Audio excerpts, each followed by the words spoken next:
Hey, afternoon, everybody. I figured I'm back from IT Nation, and rather than do the long, huge text post, which I'll probably put some of in my comments here when I post these out, I figured I'd just do a quick video to recap some of my thoughts and other things that went on during it. Uh, IT Nation Connect, it still continues to be one of my favorite events of the year. The only one really I think that probably tops it at this point is MSP GeekCon, just because those are my people, right? Those are the people I spend most of my time with. But it's still, I believe, one of the best events in the industry. The community, the people there, the vendors, everyone. It's just an amazing time. It's so energizing for me, even though I come back from it and I feel like I need to sleep for an entire day. Definitely had a little bit of a lazier time yesterday as a result of it.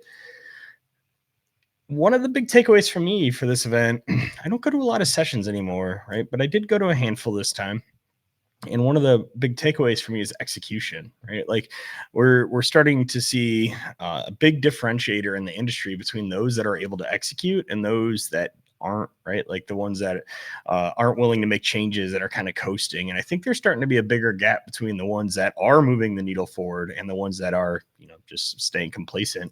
And I think over time we'll continue to see that the people that are willing to evaluate the decisions they make and they're willing to make changes will continue to be successful. There's a lot of AI talk, including during the keynote. Right, we had this. What was it? Hyper automation, I think, was the word that was used 1,000 times in the keynote. And it's a thing, right? Like we've reached a spot in the industry now where you can't compete without some level of automation. So we're sitting in this world now where you have to automate and you have to start saving your human brain power for tasks that are higher value tasks, and you start to automate away some of the lower value tasks. Not that they're not valuable tasks, they're just not tasks that you need a human brain to do, right? So things like type, subtype, right? So a bunch of the things you saw in the various keynotes that you can do with the various tools. ConnectWise has some cool tools coming out for them. There's a bunch of other things in our space that are going to make that better. And one of the takeaways for me is like we need to start looking at that more, right? We have very little of that, and we have a tiny bit of it in place.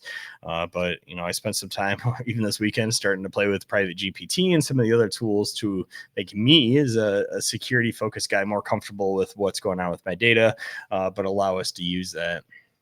Another big takeaway for me is customer success continues to be a huge thing. We're seeing tons of tools and tons of things in the space that are trying to solve that problem, right? Like a couple years ago, it was Lifecycle Insights was all the rave. Now it's like, how do we meet customers where we're at? We had Thread when Pitch It, and their kind of take on, meet your customers where you're at.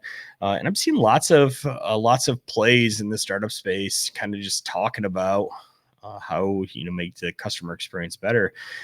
In the end, that customer experience is needed to show value to your customers, right? Because if we do our jobs, especially now that most or many companies are leading with cybersecurity, right? It used to be that cybersecurity was the differentiator that could get you there, but now that more and more companies are getting palatable with it and getting okay with it, it's going to come back to a little more differentiator, and showing value in having good customer success and customer experiences is going to be very important to push that forward.